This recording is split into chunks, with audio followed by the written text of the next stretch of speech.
excited on the whole topic of cooking. I thought we'd talk a little bit about wine. So Michael Browne was somebody who was introduced to me actually by Joe DeSena and Courtney as somebody they interviewed for his podcast, the Spartan Up podcast, which is one of the top podcasts on iTunes. And they were telling me about Michael Browne, and when it comes to wine, I am by far the most ignorant person in the room. I know 3 colors. It's either red, rosé, or white. I don't know anything beyond that. And our slogan is, if you're the smartest person in the room, you're in the wrong room. I know nothing about wine, so I thought I'd bring Michael here to talk about the wine business. So he owns an award-winning label called Costa Browne, and one really unique thing about what they've done is they've really taken actually like a startup mentality, and you'll hear that more in his story. They've created an award-winning wine without owning any wineries, or any vineyards or any wineries for that fact. So, ladies and gentlemen, Michael Browne.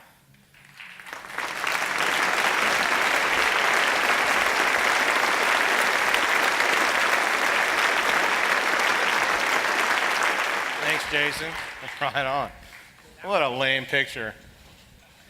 You know, people take pictures of you and you're going, there's like 1 in a million that actually look okay. You know what's funny? I actually made the mistake. So I misspelled your name originally as the other Michael Browne, and I couldn't find your image. There's only 2 of us in the world. And the other one's dead. I couldn't find your image in like the first 20 pages, and then I realized there's an E, which we were able to pull up this beautiful shot. Right on. So please take a seat. So this is going to be really interactive. I'm just fascinated at what you've built and how you've built it. So take us back to, I guess, how you started the wine company. You're from Napa Valley originally? From the Valley? Actually, not Napa, Sonoma. Okay. But moved down here in '87. And first of all, I want to say I'm so excited to have a room full of entrepreneurs, man. I love the craftsmanship, and I love making wine. I love the vineyards. That's one side of my brain. The other side is business, which I've been turned on to since I was about 9 for some reason. And was given the opportunity to do that at a certain point. But I moved to Santa Rosa in '87. My dad, I grew up in a town called Wenatchee, Washington. Who's heard of that? Got some Washington Yeah, folks. hometown salute. Population 65,000, hee-haw, right? But I wanted to be a craftsman because my dad was a craftsman. And we grew up around tree fruit up there, a lot of agriculture. But I wanted to have a business, but I also wanted to craft something. Didn't know what that was. During high school, I started drafting, drawing. And I go, I want to be an architect. And I thought San Luis Obispo in California was a great university for architecture. And I'd moved to Santa Rosa because I needed to get my residency. I was putting myself through school. I didn't have any family funding for college. And I was actually just a terrible student. So no scholarships. But I could land in Santa Rosa. My grandparents lived there. I could get my residency, get my job at a restaurant because I was in the restaurant business forever. Work my way through school, get my AA degree, go to Cal Poly, become an architect, and live happily ever after. Some cool firm and, Well, I moved to Santa Rosa. I did that. My AA degree took me 4 years. So I have my AA and a 4-year degree. Right? Yeah. So it's actually a 2-year degree, but I got 4 years. Okay. But I got my final credits at the JC, and it was just brutal because we would drink wine every night after my restaurant gig, so I could never study. Got my final credits, and I just walked off the campus, and I said, I'm going to figure out how to get in the wine business because I didn't know at the time that Sonoma County and Santa Rosa was such a big wine community. I knew it was wine. I knew there were vineyards. But I got turned on to that. I got turned on coming to Napa Valley, going to Sonoma, just wine tasting, seeing this beautiful agriculture, which you see up and down when you're here. High-end agriculture, and they take this fruit and they bring it into a processing facility, whether it's as big as this stage or whether it's a bigger thing, but they're fermenting as Mother Nature at work, and you're crafting something, although you're not entirely in control, which is nice too. And then wine comes out, and I was into wine and food, and I thought, I want to do that. And finally, when I was 27 years old, I moved back to Seattle, got a job at its wine distributorship, hated it, selling wine. I said, I'm going to go move back to Santa Rosa, and I'm going to volunteer at a winery, live in my buddy's futon, maybe get my job back at this restaurant. But I said, I'm going to give this 10 years hard time as a business, as an endeavor. And I did that, and it was the hardest thing I've ever done in my life. It was really brutal. Getting into business, raising money. The first money that we raised was through some bar customers at a restaurant I worked at. And how much did you raise to start? $300,000. Okay. And it turned out to be not the right people. Great guys, not the right fit as far as capital, because we had no money. I mean, I had a broken down Jetta and a half case of Top Ramen. Yeah. It's kind of it. Sure. And I think some of us know about that. Rice and beans and Top Ramen. I wanted to write a Top Ramen cookbook because I know so much about cooking Top Ramen. Yeah. I've actually perfected the craft. It's really cool. That's for another day. But We anyway, get you to host one of these cooking schools. I know. It's really great. But it was very brutal. I had a full-time job at a winery that I was basically started volunteering at because I couldn't get a job, didn't know anything. Didn't know how to do anything, so I said, I'll volunteer for this guy, Deerfield Ranch in Kenwood. I worked there for 6 years. But I started volunteering. The next year I started making a little money, still had a nighttime job at the winery, had a new baby. He's now a big dude, like 14 years old. And then Dan said, well, let's start making some wine together. Dan Costa, my partner. I said, okay, let's save some money. So whenever we'd work at the restaurant together, because we worked at this restaurant called John Ash and Company in Santa Rosa, and every night we'd save $10 in tip money to put towards grapes. That's all we had. How long did that take? Like 6 months. We Yeah. bought a half ton of grapes, a hand cranked December in a barrel, made a barrel of wine. And then we were sommeliers at the time, dressed up in a nice suit and recommending wines to people at this really nice restaurant. And we'd pull out this bootleg stuff. I go, you want the right tables? I go, you want to check something out kind of cool? Check this out. And we'd pull it out at the same time I'm designing the label. And in my garage, and an inkjet printer, I would print out these labels and glue them on these bottles and go around, check out our wine. How was the first batch? It was good. Was it? The next year was totally brutal. Didn't work at all. And then we got these investors involved, and then we went from 25 cases in 97 to 50 cases in 98 to 3,650 cases of Lake County Sauvignon Blanc in 99 with that $300,000 investment. When those trucks started arriving with grapes, I'm like, what did we get ourselves into here? And then we made the wine, and then when the bottle showed up, it was like 4 semi-trucks full of glass. Yeah. And we were some bozos from the restaurant business that didn't quite know the wine business. But that was to our advantage because we didn't have knowledge about how to do it. We wrote our own manual. We didn't have money to hire consultants. We were our own consultants. And in 2001, we divorced our first financial partners because it just wasn't working out. Yeah.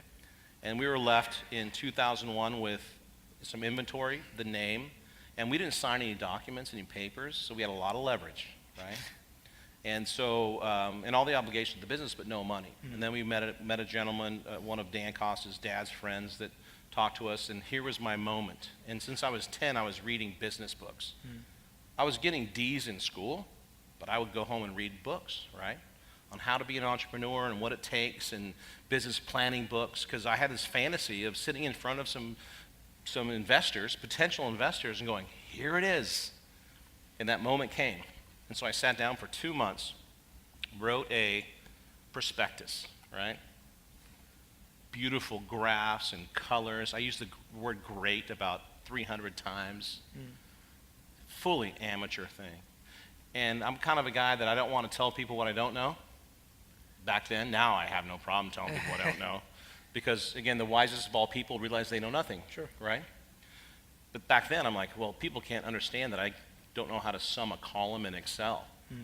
Because I didn't know how to sum a column in Excel, and I was too proud to tell people. So I added them up with a calculator. It took me so long because I was too proud to go, hey, how do you sum a column in Excel? Well, ask somebody how to sum a column in Excel and save yourself a lot of time. Sure. But I've learned that lesson throughout this process. But anyway, put this thing down, gave it to this guy, Rick Markoff, kind of a sage, right, in business. And he goes, this is amateur crap. Slammed it down. You're not raising any money with this thing. But here's how you're going to raise money with this thing, page by page. He went through it. And at that point, Chris Costello, one of the other founders, came in and just got out of UCLA economics, and he rewrote it. And the reason I bring that up is because as an entrepreneur, first of all, you want to surround yourself with people better than you, and you want to rely on people and get people to mentor you, no matter who they are, or younger, older, different industry, whatever it is, but there's invaluable insight with what other people can bring a perspective. Everybody lives and looks through their own lens, right? Their own perspective. Some people have vision, some people don't. But sometimes you might have a lot of vision, but somebody will come around with a completely different perspective. And somebody mentioned it earlier or actually on your website, or on YouTube, there was a guy that was saying, the clothing guy from Canada. Yeah. And he was saying, well, the best ideas come from, younger people or other people. Rely on either they're younger or older, but it's invaluable. Anyway, we went out to raise $1 million, and we put this thing out, and we heard crickets. It was in the summer of 2001. Crickets. Nothing. It was all friends and family. We redid it to make it more attractive. We took back our percentage, back to pretty low. But we built in the structure where if we make these milestones, we get more equity, which was the milestones we put in were really not achievable. They were pretty intense. So people go, I'll do that, and they really just wanted to help us out, and they wrote off their investment. We sent it back out. We raised about, actually before we raised it, the second round went out on September 9th, 2001. And 2 days later, what happened? Twin Towers come down. Done. This isn't going to work. But we kept going, kept persevering. And when I get to the 3 R's, I'll tell you how we got through that. But it was really intense, just trying to keep things going, bridge loans, making wine, different jobs, little baby, entrepreneurship. That's what it is. Obstacles and things that don't quite work the way you want them to work, but you got to keep going. And there were many times I just wanted to give up. And we kept going and raised, I think, $320,000 that year. A couple more bridge loans. The next year we squeaked out, I think, $280,000. The third year we rounded out to about $920,000. But then the brand started getting momentum, and we started marketing underground, wine blogs. The people that, if there's somebody on the wine blog, they're pretty into wine. Whether they have one friend or 100 friends or 1,000 friends, their friends are going to them for wine knowledge. And that was our marketing approach at that point. Get people to talk about your brand and carry the flag of your brand and have them talk about it. You don't talk about it, have other people talk about it. And it worked. That was at the start of the whole blog thing, especially wine blogs. And it worked very well. We'd bring people out. And some of the products, I failed hard on some of the wines. They were terrible. Some of them were really good. And it's self-taught. I never went to school for this, but as a craft, you learn by practice. And that's part of the business, right? That's your product. And what works, let's do more of that. What doesn't work, do less of that. Sure. And it was just this, and we're still doing the same thing today. We're still, you always have to experiment and push the envelope with how can we do better? And there's another thing I read on your website, right? But everything struck it, and this is, again, such a cool thing that you're doing here with entrepreneurs. It's very easy to be good. Very easy. Don't kid yourself. Good is good, and good is okay. It's a band like this. The next band's great. Great's a little harder. It's not that difficult, but it's difficult. For this group here, not that difficult, right? To be great. To be exceptional, that's really freaking hard, right? But it's obtainable.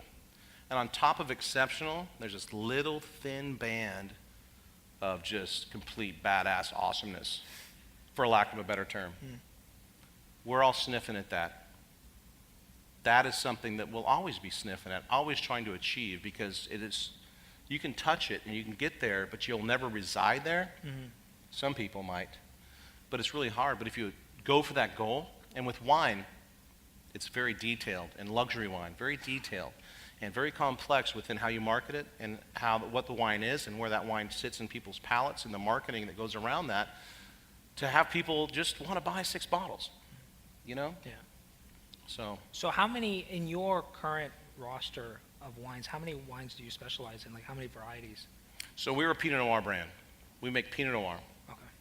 And we make one Chardonnay, but just a little bit, and that's a side story. But we are a Pinot Noir brand. And why are we a Pinot Noir brand? Well, when we were sommeliers, the wines, first of all, I had an epiphany moment with a bottle of wine. It was a 1991 Allen Vineyard Pinot from Williams-Salem. Blew my mind. I was into cabs and zins before that, but then I found out, wow, this is really just intense, beautiful, elegant, thing. That's wine.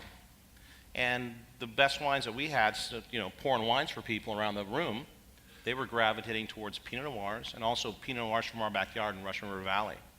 And it was also, at that time, this was 97, 98, 99, Pinot Noir wasn't a big skew or a big varietal. Burgundy, red Burgundy is all Pinot Noir. It's a noble variety. But domestically, people didn't quite understand it, didn't get it. Didn't get it. It was planted in places it shouldn't have been planted in. But I said, there's a niche there. There's a business niche right there. And if we can make 2,000 cases of something cool, we'll have a cool little winery. We'll make $80,000 a year and eat good food and hang out with cool people. And what is it about? Yeah. That's why it's Pinot Noir. It's dancing with a beautiful woman. It's really great, right? And we like to say that like ignorance and confidence can go a long way when you're an entrepreneur, and that constraint of not having a lot of money to start up forced you to be creative in your approach. Again, not trying to acquire vineyards and stuff like that. Are there a lot of wine brands in this region that don't necessarily have their own vineyards, or is that Many, yeah. Yeah. There's many. I mean, you think about wineries that they have their estate and their vineyards, and there definitely are some, and that's Yeah. the direction we're going now. Yeah. Because we have more financial power behind us, and that's really the great way to go for different reasons. But when we started, we had very little money, and it was an asset-light model. Let's put everything we have into marketing, into buying the grapes, and into leasing a facility rather than buying a facility, because that just is so much money. And it takes so long to get an ROI on that stuff. But you get to a certain point, and then you can start doing those things. But that's why we did that. And a lot of people do that, especially in the Pinot Noir world. Yeah. Napa Cab world is a bit different. And the cult kind of cabs you see around, the really high-end wineries in Napa, typically will have some of their own vineyards, if not all their own vineyards, and really beautiful estates. But it's really, it's a very expensive sort of a venture. It's not really a thing that you're going to make a lot of money on, Yeah. although you can. You can. Where is the money? There used to be this old joke, like you see all these celebrities and stuff like that move into the wine side of things, and it's like once you make a certain amount of money, if you want to lose it, buy a winery type thing, right? So where is the money in wines? Is it the tourism aspect? Is it? It really depends. I think it's in margins. Yeah. It's in margins. And, people come up and we'll do tours with people, and we're just, a few people at a time, and, oh, I want to come out and buy a vineyard. And I go, my advice is, you know what a sailboat is? It's something you dump money into. Mm-hmm. A vineyard is something you dump sailboats into. Swear to God, man. And a winery is a whole different thing. And so a lot of people do get into this business because it's very romantic and it looks really nice, and it's really just a really cool, rich sort of feeling, personally, right? Not finance-wise. Sure. But then you wake up and you have wake up one day and you have 4 vintages of wine in the cellar and you can't sell it. And you're like, oh, the love is lost. Happens all the time. But where the money is, it's in margins. And we're a direct-to-consumer business, so 90% of our wines go direct to the consumer. We don't have a middleman. We don't have distributors. We have some. It's more of a marketing approach with the distributors rather than a sales approach. Yeah. But it's on margins. And so, what was the thought process in targeting customers specifically as opposed to just getting mass distribution? a couple of their wineries that were doing it, that we saw, we were buying wines, and again, Williams Selling Winery in Russian River Valley, we would buy their wines for 100% retail from them at the restaurant. Unheard of. Well, they're making margin. Yeah. Otherwise, it's 50% off typically to distributor. That's what the producer gets. So and they also had a very strong direct-to-consumer business, mailing list business. We said, let's try to do that. Let's just say everything we talk about, every time we get in front of people, whatever we're saying, we're allocated, we have a mailing list, and at the start we weren't, but we kind of talked about it that way. It's like, I can sell you 6 bottles, but I want to sell you 18 cases. But it was that sort of just a talk and the culture, and this is what we are. Then you have to back it up with the product quality and move that way. But that's to answer your question, it's really all about margins. Or volume. But volume is very difficult because then you have so many employees all around the country. You're going against Gallo and Mondavi and Kendall Jackson and all really cool businesses, but that's hardcore. They got serious people in there. Unless you really dive in. If you try to compete with those people at a small level, you're going to die, you're going to get washed up, and the distributor's going to just put it away, right? Awesome. We can open it up to questions if anybody has any questions about the wine business.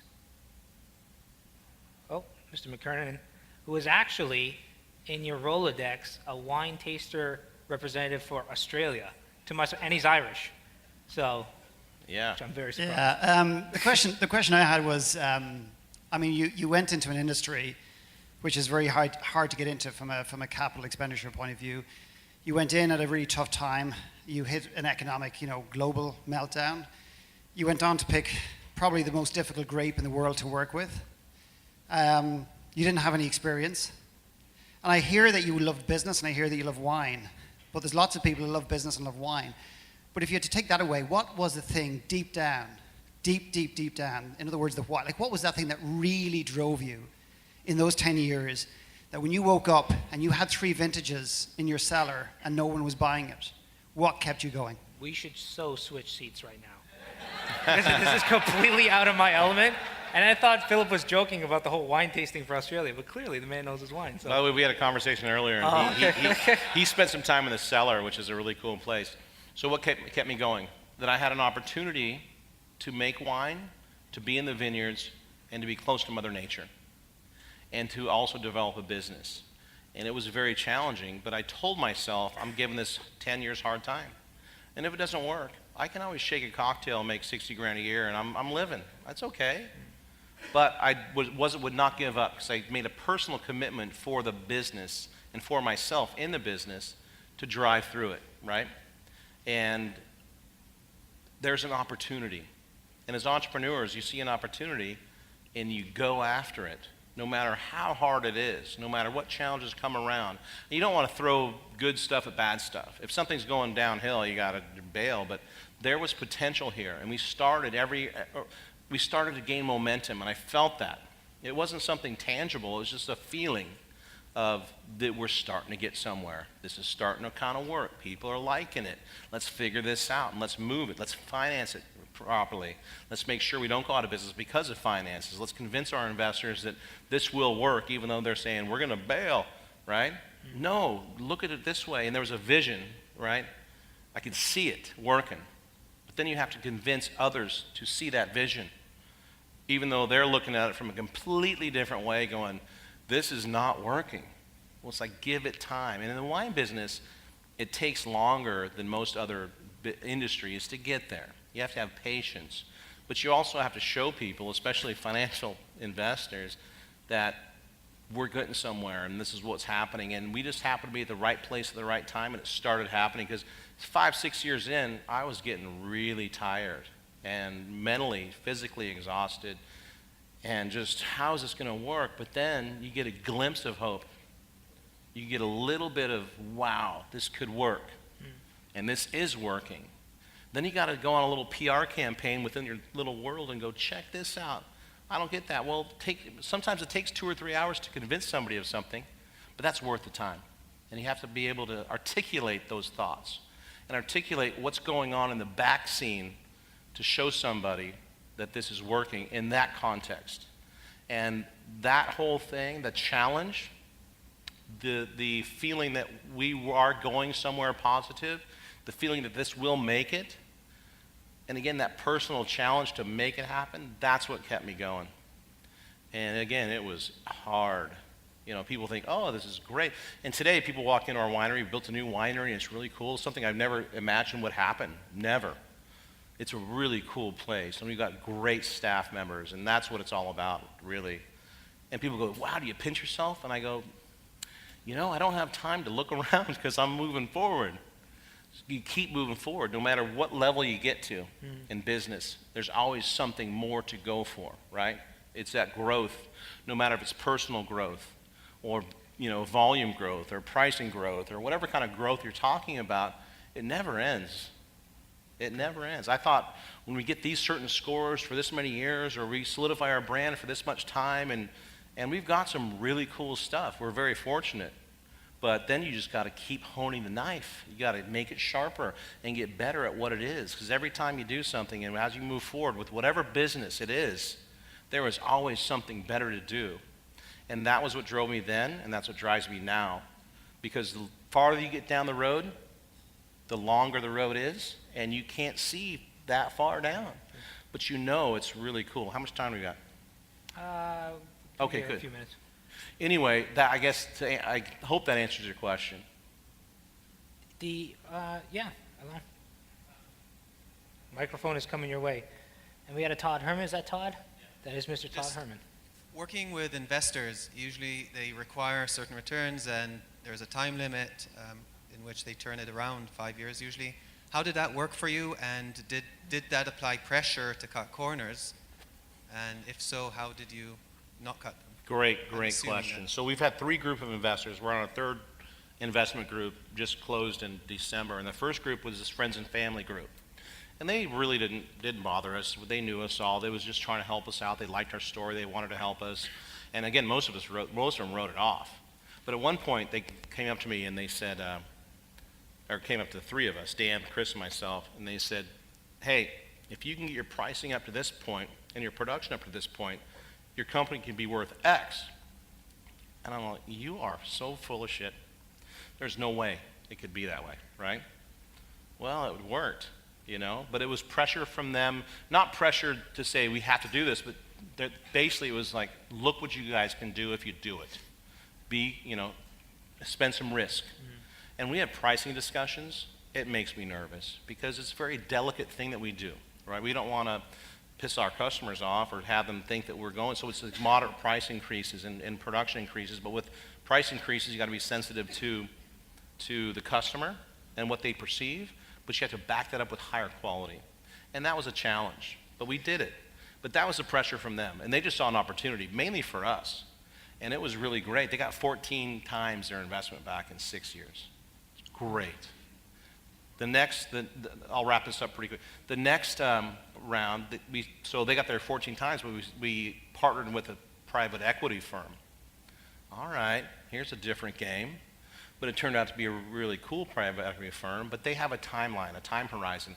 But they never pressured us. They basically said, well, there were more consultants, and to be in a board meeting, and my heroes have always been high-end business people. Just turns me on. Have a conversation with somebody super high-end in business that's built something. It's just electric. And so you sit around this room with these people, and yeah, there's tense situations. When we went $1 million over on our facility, that was a bad day. It was not cool, but it worked, you know. But to have their influence and knowledge, and again, they're pushing things. Let's get here because they want their return. And it just so happened that our business evolved to the point that they got that last year. It wasn't forced, and we talked about this for 2 years, build up. But it wasn't like we got to do this and we got to do this, and that's why we chose these guys to be our partners. We had other partners that we interviewed. That will be nightmare, and this thing's going downhill and slippery slope, and they're going to blow it up, and because there's so much demand, people want to go, wow, look what you can do. Well, then you're doing, rather than 20,000 cases, you're doing 100,000 cases, but the bottom line's the same because it's all just, wholesale, and you have 25 extra employees to make it work. Sure. Let's hold on to what we have and make it better. And then the third investment fund, I've known because he helped me start another business, another private equity fund, but really cool people. And on the board are other entrepreneurs that have built some serious businesses that get the entrepreneurial thing. But other companies and other venture capitalists or other investors, whether private or whatever it is, there will be pressure to grow and to make the bottom line because profitability is what it's about with finances. And profitability is cool, but you got to see the forest through the trees. Yep. Awesome. We'll do Todd, and then we'll wrap it up. You had touched on it quickly. You were talking about the luxury brand and how it's a really fickle thing, or there's a fine line there. Just wanted you to kind of maybe expand on that and tell us about what you think one or two of those key elements are to kind of navigate that luxury space. Well, the main thing is quality. You have to deliver a quality product because the wine that we make, it goes up against the best reviewers in the world. They taste every wine in the world. And it has to stand up. It doesn't have to be their favorite wine, but in the style you make wine, it has to be the best in that category, quality. And then you have to get it to the right people. You have to find and qualify the right consumers to then buy that wine, which is not cheap. It's expensive, and so you have to have thousands of those people. I mean, we sell to 20,000 people right now. We've got 15,000 people on the waiting list. You have to cultivate those people, so when they do finally get an offer, they'll buy those 6 bottles, and that's it. But they have to, when they open the wine, it has got to be good. That's awesome. Yeah. Oh, We have time for one more? Yeah, quick one. Yeah. All right, so just in case you guys haven't ever had Costa Browne, it is legitimately the best Pinot out of California. I'm a huge wine nerd, and I promise you, I would not say that if I didn't believe it, if it wasn't true. I have a question. I love to talk to people, entrepreneurs and business owners in a field and ask them, sort of what Salim talked about, how do you think technology is going to change your fields? Because I think wine is about to undergo a lot of different changes. So what are maybe one of the top 2 or 3 things that are going to totally fundamentally change your business, either from the customer facing, like we're going to see different things, or just from your side? Well, technology, I think there's 3 things. One of them is production, better tools than cellar, to be more efficient, more clean, mainly more efficient. So when the grapes come in, you can take care of them and ferment them and let Mother Nature do her thing without burning people out, because it's all happens at once. The other technology for our business particularly is the back-end software that we communicate to our customers with.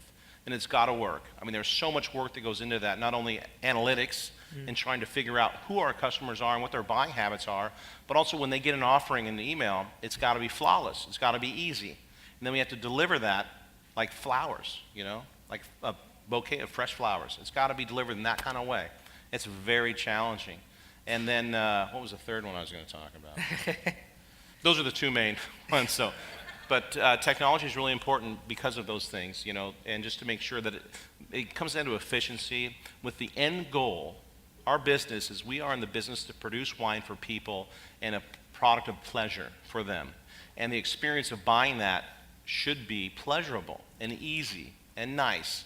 And that was, I like that. But it's very, very challenging to deliver it to that many people in you know, all over the country, given weather conditions, given all the different legalities and permits we have to have. We file 600 permits or things a year just to sell wine across the country. It's easier to buy a firearm than to buy a bottle of wine in some states, right? And nothing against firearms, I'm saying it's easier. Yeah. But those are challenges, but that's the game. Let's figure that out. So we're almost out of time? Yeah, if you want to. Can I give my 3 R's? Yeah. Okay, who knows the 3 R's? Come on, reading, writing, arithmetic? Actually, it's different. It's rhinos, rivers, and rocket fuel.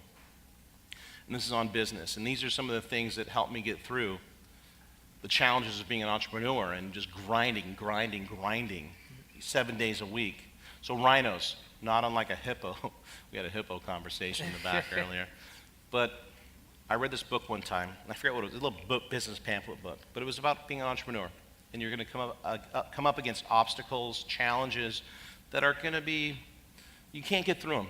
How do you do that? Well, how I did it, through this book that I read, lay in bed and you put a rhinoceros suit on. Sounds kind of silly, but you know, a rhino is a badass creature. And when you have a challenge, whether it's a business challenge or a life challenge, or you're sitting up at night trying to think of these things, staring at the ceiling, I'd close my eyes and put on a rhino suit. And it wasn't like a costume. It was actually become a freaking rhino, man. And that brick wall in front of you, what's the rhino going to do? Just bust through that. And that insurmountable brick wall that, you know, 20 minutes earlier, like, how do I get around this or over it, or this is like freaking me out and I got all this other stuff into my life. Well, you put that on and you bust through it. You're like, that wasn't too bad. And you go through it. The river. 6-7 years ago, I'm trying to control everything, trying to make things happen. And especially with grapes and Mother Nature and wine, you don't have complete control. Also in a business. So a river, the only thing you got to remember is bring your waterproof matches, bottle of water. Because fire and water, it's really nice to have those 2 things if you're stranded somewhere. But the river, you never know what's around the bend. The river, you can go around the bend, there could be a beautiful meadow with flowers and butterflies and unicorns and rainbows, and this is great. And some people want to stay there. It's a really cool place to stay. Who wouldn't want to, you know? But what's around the next bend? Well, the next bend could be rapids and rocks and a grizzly bear, or it could be a little rapids. But those moments when you find yourself in the rapids and the bear's out there trying to get you, and there's thorns and you get scraped up, but you know what? You come out, you're a little bruised, you still have your matches and your water. You got to have that stuff. But you get beat up. Well, you know what you just went through? Learning experience. The next time that comes around, you know how to navigate better. Keep going down the river. Keep going down the river and look for that next bend. It's never ending. And there will be hard things, but you know what's past the hard thing? Hopefully it's a beautiful thing. Something really cool that you never imagined would ever be there. It's there, I'm telling you. It's freaking there. It's really cool. And rocket fuel, so important as a business. You know, concept, people, capital. You get the right concept. You capitalize it correctly. The rocket fuel are the people around you. You pour rocket fuel on a business via people and staff members, whether you have 1 or 1,000 or whatever the number is, you get the right people around and you cultivate the culture for them and you motivate those people in a way, which is such a challenging thing to do, but that is the rocket fuel. And all of a sudden your business, you got to hang on, right? But that business will just take off in a really cool way. But you're going to still be on the river, you know? And you got to put your rhino suit every once in a while. But you got a lot of people around you that are fucking going, and it's a really cool thing. So that's all I got. Thanks for having me. Thank you.